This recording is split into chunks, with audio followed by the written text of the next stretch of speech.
Right, earlier today over on that there Twitter, Sami Callihan, who by the way challenged me to a fight, and as I said over on Twitter, I am happy to accept, also was going on about how Slammiversary 17 was the best pay-per-view of the year, and he wanted to see some coverage over on WhatCulture Wrestling. Well, Sami, don't say I don't do anything for you, but also you got to watch what comes out of your mouth or what comes out of your fingers when you're on social media, because you don't get to decide what the best pay-per-view of the year is. I don't get to decide what the best pay-per-view of the year is. Everybody out there doesn't get to decide what the best pay-per-view of the year is. Only one person, or should I say one thing, gets to decide that.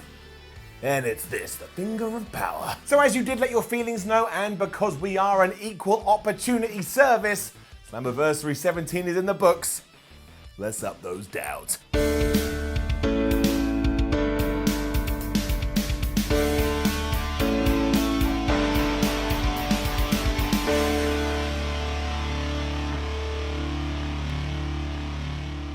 We kick things off with Drake Christ, Trey Miguel, TJP losing to Willy Mack. And it was like a speeding train of craziness. Up. Now the best thing about this is that if Impact had convinced you to watch Slammiversary, one of the first faces you would have seen is TJP, and that would have probably warmed your heart and made you feel like you'd gone to your nan's house because you recognize him from WWE. That's not important, that's not a big deal, but I sometimes think those things work. When you can cross the streams, unlike in the Ghostbusters, it ticks some boxes. Once you did get into the match proper, I'd imagine you had a damn good time, because all four of these guys were playing, let's see if we can gas the other one out first, and nobody was able to win proper. But there was a double foot stomp to break up a Romero special at one point. DJP was trying to put Christ in some leg lock, and then he was giving out DDT neckbreaker combo craziness, and the finish was equally as exhausting. Christ hit a car from the top rope onto Miguel, but he wasn't watching out for Willy Mack, who instead smashed him with a frog splash. That was 1, 2, 3, and as I say, Willy Mack was able to walk away as the victor. This is how you open a pay-per-view. We then moved on to the Impact Tag Team titles. I would imagine a lot of wrestling fans, whether they're up to date with Impact or not, know about LEX, because they've been causing a lot of waves in 2019 to the point every wrestling company in the world wants them. Give it up. They weren't able to win back their championships here, and neither were the Rascals, because the title holders, the North, were able to retain. And I'll be honest, I was a bit surprised by how short this went. That's not necessarily a negative, but given the opener had some pretty good time, this one kind of started, you got into it, and it was just over like that. Much like the previous fight, this was very much go, go, go, go, but we did have a little bit of fun with the finish, because at one point Santana had been knocked off the top rope and he started selling his knee on the outside, and the commentators, everyone were like, oh no, he's actually injured, and Conan was even shouting to get some medical staff out there. I mean, it was a little bit heavy-handed, but it protected LAX, because even though Ortiz took the pin, his partner was basically some smush on the outside at the time. He couldn't help him. He was a one-man band. One-man band. I do have to say though, while the finish was cool because Paige picked up Dez and just chucked him onto his own partner, which allowed Alexander to get the pin, that was the exact same finish that we just saw. It was a, oh no, I stole the pinfall,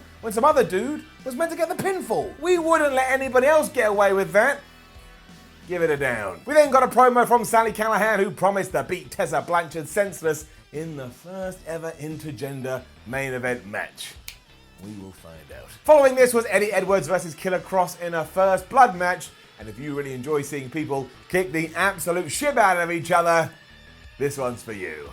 Give it up. There was a lot of religious imagery here beforehand, which again, I guess would open your eyes a little bit if you are used to the WWE brand of sports entertainment. You can say that's either good or you can say that's bad, but don't worry, because before long we were just smashing each other with chairs and smashing each other with kendo sticks. We had ring bells. At one point Eddie Edwards hit the Boston Knee Party, which is the best name for any move in professional wrestling right now, and a tiger driver on the floor, and you're starting to worry about wrestlers' necks. I was also genuinely amazed that nobody had been busted open by accident. If I was doing this in the real world, I would be bleeding from head to toe. I look like a flipping tomato. Fair play to Impact, however. After my criticism about the finishes in the first two matches, they were very creative here. And while this probably has happened at some promotion out there in the big bad world, I don't think I've seen it. Because what Eddie Edwards did is he took his favorite kendo stick, Kenny, that's always ridiculous, he snapped it across his knee, and he took the broken bit and he rammed it down Killer Kross's throat. That meant Killer Kross coughed up blood. That's first blood, ring the bell, Eddie Edwards wins. And whether that counts, I don't know, but hey, nowhere in the rules does it say you've got to make them bleed from their head, you asshole. And again, why, we have to have kendo sticks called Kenny, I don't know, but this was far better than when WWE did it with Charlotte. Remember that? She walked out, she called it Ken, and everyone stayed quiet. That didn't happen here. After this was an interview with Tessa Blanchard, who was just really pissed off that anybody had even dared ask her a question. She took the interviewer and she slammed him against the wall. And then we had the oddest promo of all time with RVD, who I think could have been, he could have done that thing that he enjoys. That's what I'm going to say. I don't know for sure, but I think we could have taken that and not done it. Down. The match between him and Moose, though, was damn fine. Give it up. This was just what you'd expect, but that is no bad thing. Rob Van Dam still moves around the ring like a guy that's a lot younger than he actually is. And Moose, well, he's just Moose. He knows what he's doing, and the story here is quite interesting. He's been going through all the ECW old guard, and that's why he had his sights set on RVD. He proved that once again by giving Rob Van Dam a low blow behind the referee's back, but then Moose did screw up because he got a chair, and that just meant he got Van Daminated in the face. And that allowed RVD to climb to the top rope and go for the 5-star Spog Splash. Moose moved, RVD hit a chair, Moose hit the spear. That was it. It was a good use of a legend. He put the young up-and-comer over, if you want to call Moose that. By all accounts, it just ticked the boxes. Then we had a Taya Valkyrie promo, and she is going to retain her Knockouts Championship. Don't lie to me, Taya. And she didn't. She did tell the truth. She's an honest cat. Give it up. Just so you know, this was a Monsters Ball match as well, and I realised when the commentator said that, I have absolutely no idea what a Monsters Ball match is. So I went on the internet to try and find out. Also found out just by Googling that loads of people were trying to do this. Honestly, go and read like about 100 reports. They're all going, what the hell is a Monsters Ball match? And as it turns out, it is a contest where all the opponents and competitors are locked in a room for 24 hours beforehand where they're not allowed to eat and they're not allowed to drink, and they gotta sit there in the dark. What the fuck? Nobody mentioned that here, and I think that was by design. This concept seemed to have been given up on a long time ago, and really I just wanted to point out, I think that is for the best. It's now just a street fight. What a hell of a street fight this was. It was Taya versus Rosemary versus Su Yung versus Havoc, and they all must have got together beforehand and said, hey, why don't we try and kill each other in a wrestling ring? Because they were not holding back at all. We had items being stapled to people's head, cookie sheets, ladders, chairs. At one point, listen to this, Taya had a bunch of thumbtacks on the floor, and she got Rosemary, and she stomped Rosemary's head into the thumbtacks. And yes, that's what I said. I'm not saying it for lols. Facing the thumbtacks, that's what she did. So you do have to take your fake hat off your head and just give all the credit in the world to these girls.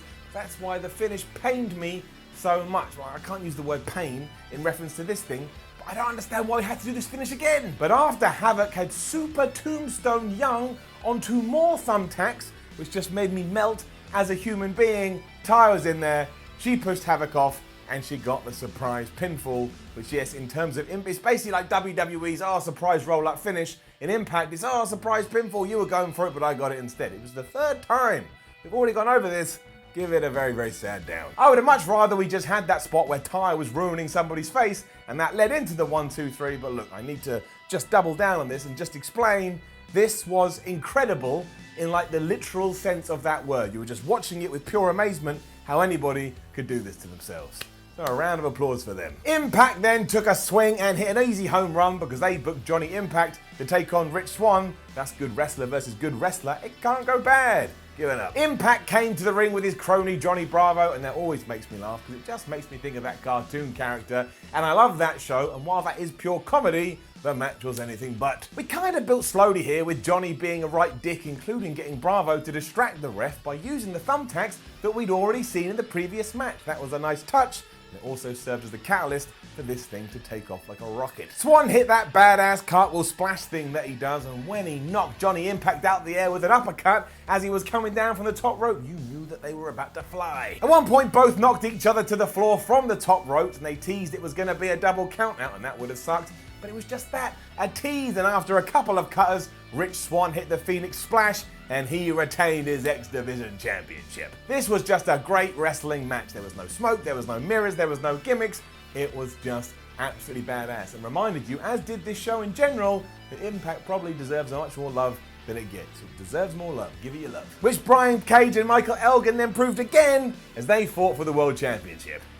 Give that an up 2. A criticism that will surely be thrown at this is that because these are two big guys, they should just be doing big guys thing. And don't get me wrong, they did do this. They were smashing each other, they were doing suplexes, there were a lot of slams, but they also had a lot of fun with this and they mixed it up, and we saw some 619s, we saw some Canadian destroyers, and we saw a tornado damn DDT. Maybe they are doing too much, as some people say, but did I have a damn good time watching this? You damn right I did, so I ain't gonna criticize it. In true World Championship match fashion, this had plenty of near falls too to make you go, oh, I thought he was gonna lose.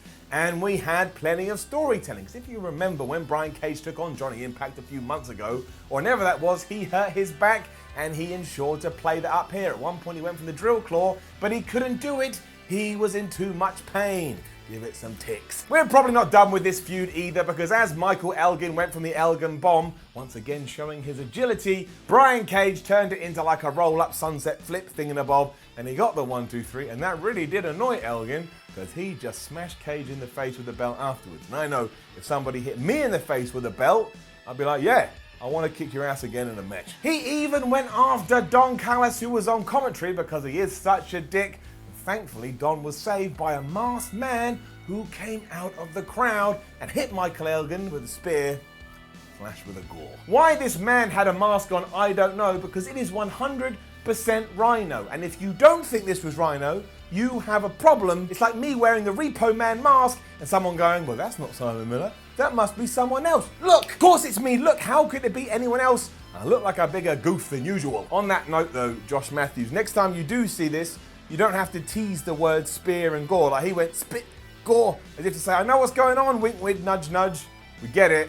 It was a little bit cringy, just a little bit. But honestly, for guys this size, keeping up this kind of pace and doing this kind of moves, you gotta give them some more love. Go back into that heart and pour out some more love for this pair. And then it was time for our controversial main event, and I am just going to say this because I don't really want to get into it. If you like intergender matches, that's awesome. And if you don't like intergender matches, that is awesome as well. Impact had advertised this enough, you knew what you were going to get, and you had the choice to watch it, and you had the choice to ignore it. I'll say personally, they're not massively my cup of tea, but after I'd watched Sami Callihan taking on Tessa Blanchard, there was only one thing I could think of, and that was to give it an up. First and foremost, it is worth checking out so you can see Tessa Blanchard, because she is absolutely a future star, and Sami Callihan rocks as well, even though he is very mean to me on Twitter, but they put on such a brutal back and forth here, it is likely worthy of your entertainment hours. I mean, in the first 2 minutes, Callihan had caught Blanchard on the outside, and he was just swinging her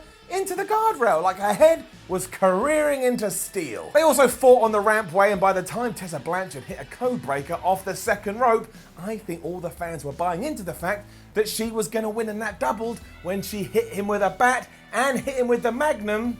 But amazingly, Sami Callihan kicked out. You know why that rocked though? There was no shocked face by Tessa Blanchard that every single pro wrestler on the planet does. She just went, right, okay, fine. As soon as he had kicked out onto his front, she locked on a crossface straight away, and it looked absolutely badass, and she looked like a smart tamale. That should happen more, even if unfortunately it didn't help Tessa Blanchard here at all. Sami Callihan eventually got out, he hit a package pile driver, and then he hit another pile driver, and that was it. Sami Callihan walked away as the victor, but there was some respect shown afterwards. It looked like Sami Callihan was going to hit her again with a bat, and there was a lot of bat hitting here, but he didn't. He passed it to her instead, as a mark of respect. The finish did take the life out of the crowd a little bit, and I can see why they really wanted Tessa to win, but I think from a storyline point of view, it made me have more sympathy for her, and therefore I like her more.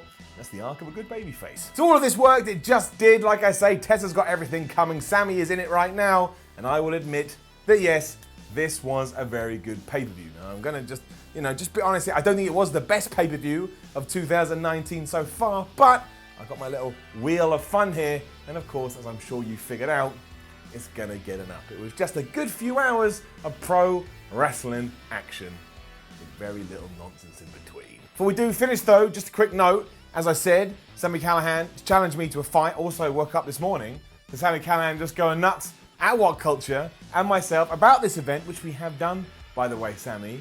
So just for that, in case you understand how powerful this is, watch this. Finger of power. Down for Sami Callihan.